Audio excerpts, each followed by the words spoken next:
po, ano para saan po, ma'am? Ano po, for OJT po, need po namin for narrative report. Okay, anong natin, yung nature ng trabaho? Tanong lang po namin if kapag ano po, nandito po kayo, ano pong mga kadalasan ninyo dito? Or ano po yung mga Kung unang pasok ko, alas 7, mag-una, magwawalis muna ako doon sa harap. Anong doon, tayo po.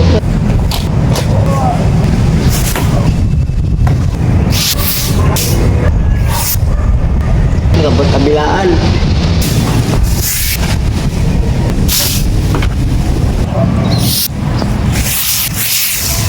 Pagkatapos, siyempre, pag meron ng titriman, magtitrim na ako. Ito, tulad ng ginawa ko, nagtitrim ako. May mga iba pa po ba kayong dito?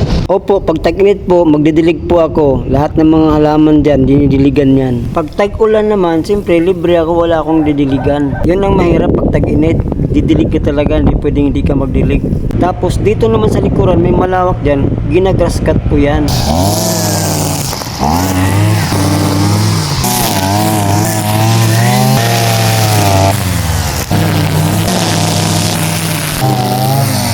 Ginagaskat yan, monthly ginagaskat yan. Ngayon, yung gaskat niya, pag mataas na siya, papaalam ko kay Pino, sir, kailangan na natin i-gaskat. Hingi ako ng panggasolina. So, kay PM po kayo naghihingi Opo. ng pera po para Tapos, sa mga... minsan si PM, titingnan niya yung lugar kung kailangan na bang bibigyan ako ng pera kasi minsan wala siyang pera eh. Ngayon, kung mayroon siyang pera, bibigyan niya ako ng, hingi ko naman niya 1,000. 1,000 na yon, isang gasolina, tapos tuti, tapos yung tansi, yung binabala sa dulo ng gas cutter. Yun, yung ano niya. Ayun yung putol yan. No? Kung makikita mo, lawak-lawak na, 1 linggo ko yan tinitira. Pagkatapos na 1 linggo niyan, balik na naman ako dito sa pagtitrim. So yun, katapos ko lang yan. Dito na po kayo. Ayan, tapos makikita mo, may titriman tayo dyan. Yan.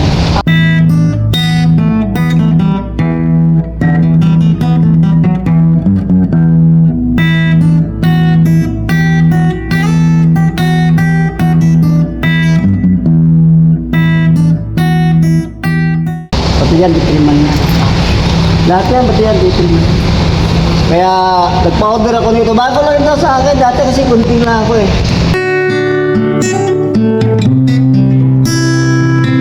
Gunting po, ito. Oh, gunting na ang ginagamit ko dito, kaya matagal. Ngayon, nung bago namin agency, nag-request ako na kailangan ko nito. Nagbigyan naman niya ako. Ay po may tripod kayo dito para sa Kasi dito kasi sa amin, meron implementation dito na yung before and after. Bago mo siya gagawin, pipicture mo na siya. Pagkatapos mo na siya, saka mo na siya ulit pipicturean para before and after. Para meron akong isasubmit na accomplishment ni PM. Ganun po. Dati kasi gwardiya ang magano sa amin. Kaya kami na lang. Kaya ganun yun. Kaya meron akong ganyan. Pag diop naman ng kasama ko, kasi dalawa lang kami, ako ang titik over sa kanyang trabaho. Ito yung kanyang ginagawa, magpunas ng salamin sa may entrance ng pintuan, magwalis, magmap, at magpaliser sa may labi. Tapos mangulikta ng basura na nilalabas ng mga youth owners sa tabi ng kanilang pintuan.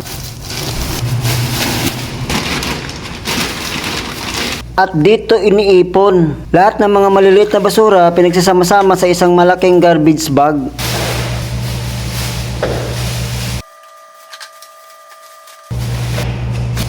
At inilalabas para itapon.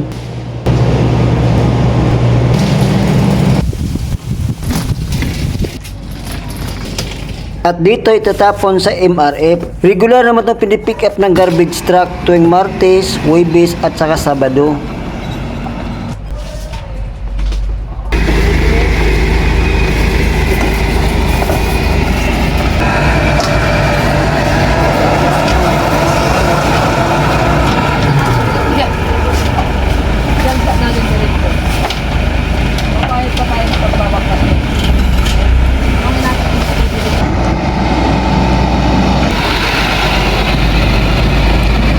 Pagdating naman ito sa hallway ng every floor, kung kailangan ipaliser, ipapaliser.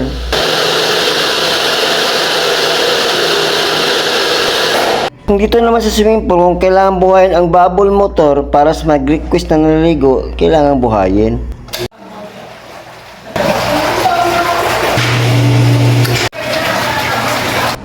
At kung may mga dahon-dahon sa swimming pool, kailangan mo rin siyang linisan.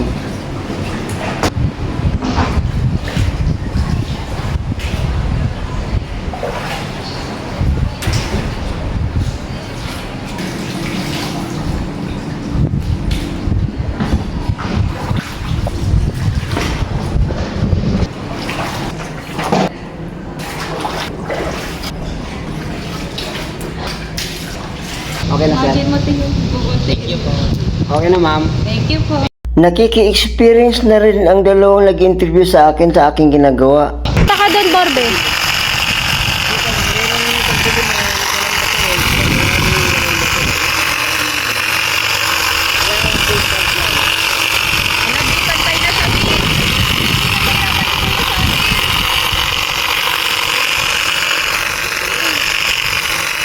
Kay Borbe.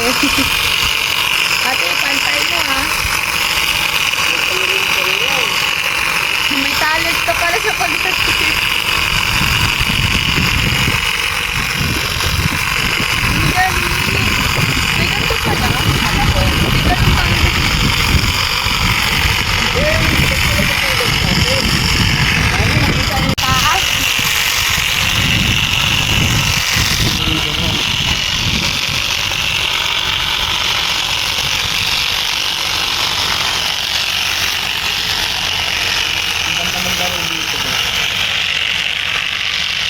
Taas.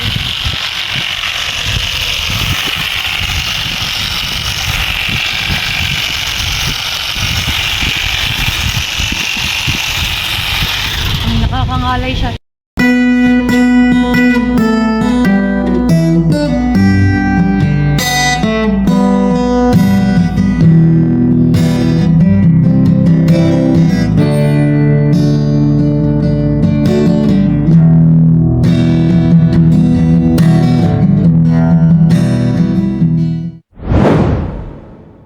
Unang pasok namin, o kung unang pasok ko, gasolina sa container, tapos tuti yung gamit sa gas cutter. Na-request ako na kailangan ko nito. Binigyan naman niya ako. Kaya meron akong ano sa TikTok. Yung affiliate kasi ako sa TikTok, meron nito. Yung mga ko, meron akong commission. Yung forma na nagbibideo ako. Dati kasi gwardiya ang magano sa amin. Ngayon wala na kasi yung lobby guard namin eh. Kaya kami na lang. Kaya ganun yun. Kaya meron akong ganyan. At the same time, nag-vlog din ako eh. Pa-subscribe po ng vlog. Okay, thank you. TikTok niya.